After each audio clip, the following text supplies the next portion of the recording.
Dr. Adam Fraser. I'm here with Bob Willits, and the purpose of this video is to explain what we've been doing with the Flourish project. Now, Bob, do you want to start us off, because the Flourish project really came from your idea, and what sort of triggered that? Okay, so there was last year there was a New South Wales Primary Principals Association wellbeing survey.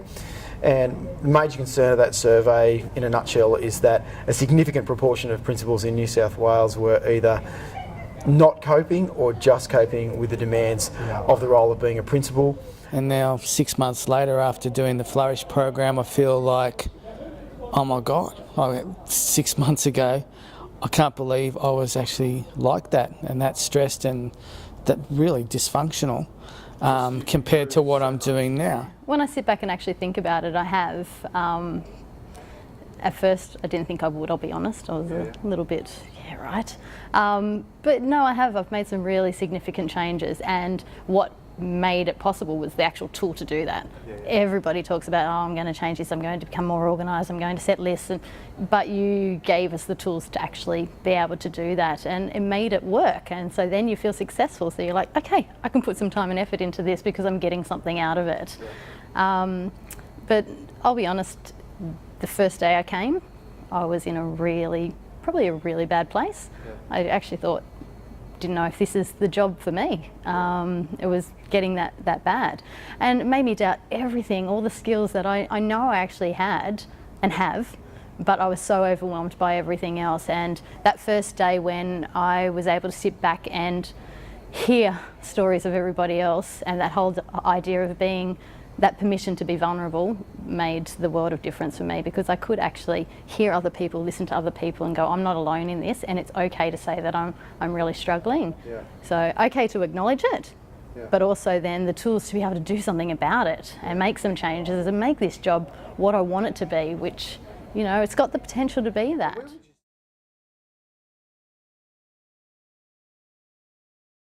And really your question to me was, all this research is focusing on the problem, we want to find a solution to this problem. And so our strategy was, number one, to engage Deakin University to do some research to understand what's driving the problem. So rather than just finding out more bad news, like what's driving the bad news.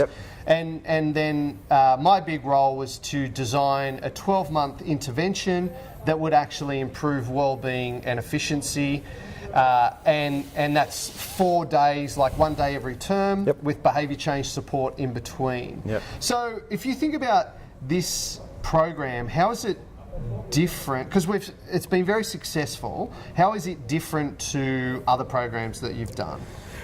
Well, fundamentally, one of the fundamental differences is the work with Deakin University, which is really valuable because it contextualises the research for the individuals in the project, but also for the project team and the project group. And it was funny, like we presented some of the stuff about where their time goes, what was the impact of some of their tasks, and literally I've never seen a group of principals so quiet. Their mouths are open and they were actually stunned at the findings of how they ran their day and what they did. And how different their day looked and how many interruptions they had in their day compared to what they'd anticipated was going to be the case. And also where they were spending their time, which they were they had poor understanding of where they were spending their time. Absolutely, and so we were seeking to find efficiencies and improvements in their workflow to allow them to spend the time in the places that they wanted to be spending their time, and the places that they were going to have the greatest impact on student learning outcomes, and we've been really successful in doing that.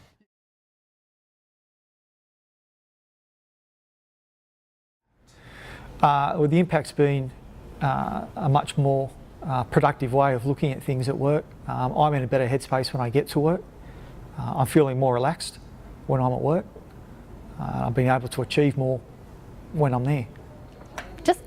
First of all, my attitude and my belief in myself that I can do this, that's changed, because I have seen some changes, and I've seen that, you know, by doing a few small things can make such a significant difference. They only have to be small changes, but it means so much more. So that's made a huge difference for me. One of the principals said to me in the program, they said, I've done so many time management courses, but this has been the only one where I've improved. And I said to them, why is that? And they said, because the rigour around the action plans that we have to implement.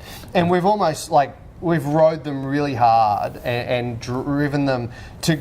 That their plan can't be vague, it has to be very specific, it has to have accountability in it. Like, how have you found the action plans? Well, I think a couple of key things with the action plans: a very simple model for creating the action plan. The fact that the model has an emotional engagement, so you understand the emotional driver of the change, hooks you into connecting with that change and committing to that change. And also through the buddy system that we have, that you have somebody calling you and holding you to account. You call and hold us to account, or people from your team call us and hold us to account as well. And then also just actually recording and communicating and reflecting upon the impact of those changes. And some of those changes have been profound. Principals telling us about the positive impact on their marriages, their relationships with their children, as well as their staff, sharing the research and learning with their staff, which has changed the culture of their entire schools and learning communities.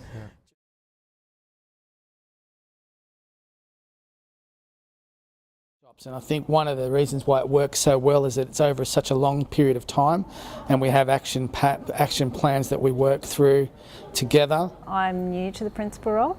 I've only been in the principal role for a little over a year. So I've found it extremely helpful to be in the Flourish program, because it's helped me to develop strategies for making my day, my work time more efficient. And it's also had big spillover effects into the rest of my life as well.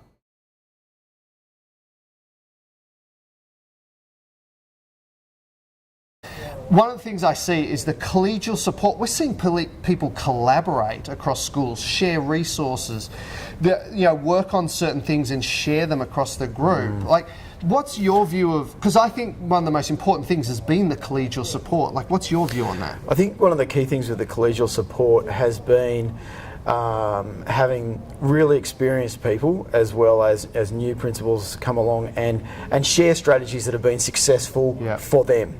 So we get the research from you, but also then share what's successful for us in schools.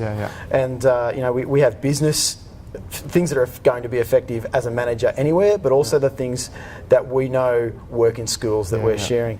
But critically has been the relationships and the collegiality, the way people have openly shared their vulnerabilities and shared of themselves throughout the project has really allowed significant growth right throughout the whole project. The collegial support is what actually makes this. The people that you're around, the fun, the laughter, but the actual real stories, and that we're not alone. That's what makes this so great. Is relying on one another. The collegial aspect of the support is extremely important, and what I've found, along with a range of other people, is that I'm working with people that I wouldn't necessarily have worked with before, just because of distance and schools. And we're ringing each other up, we're being involved, we're talking much more on a personal level, and feeling much more comfortable in being able to share things with each other that we wouldn't have done before.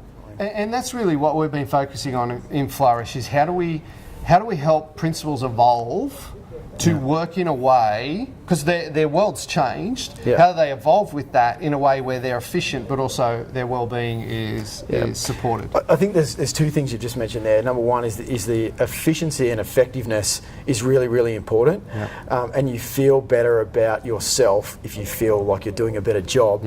But also fundamentally the project is about principal well-being, but at its core it's about student well-being and student outcomes, because as the leaders in any organisation, particularly in schools, the principals have a key position for setting the cultural tone in the school, and if you can have a really positive culture and a really strong sense of well-being throughout your school, then it's going to improve student learning outcomes at the end, and there's plenty of research around to support that. Doing it a few weeks and modelling that to staff, have found that staff have actually asking questions. They're saying, "Oh, you're looking really good. What are you doing?"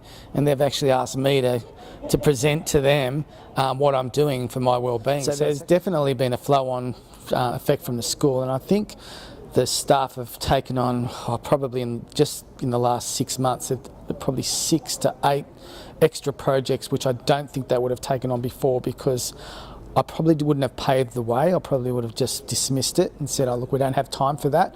But now that they've, so I guess the biggest flow-on effect is I'm seeing some enthusiasm from the staff at the school. I'm sharing the messages with teachers. They're taking things on board through their PDPs and the goals that they're producing. I know that I've spoken to them a lot about ensuring that they're building time in for themselves as a part of that. I think definitely through more productive teachers and therefore the flow-on effect to students, we are seeing a change in what's happening already through the program. Well, one of the first things I noticed was when I started practicing the third space from school to home. Because when I used to go home before, I'd go home and my family would be almost ducking for cover because I'm still in school mode. Whereas I started doing the third space, and the first time, or probably the first couple of times I actually practiced it and got home and actually was present with the kids, they started saying, Mum, Dad's getting really weird, he's asking all the questions. But after a little while, I actually find them actually greeting me at the door. My family life's been a lot richer. Now I've just got to work on my wife.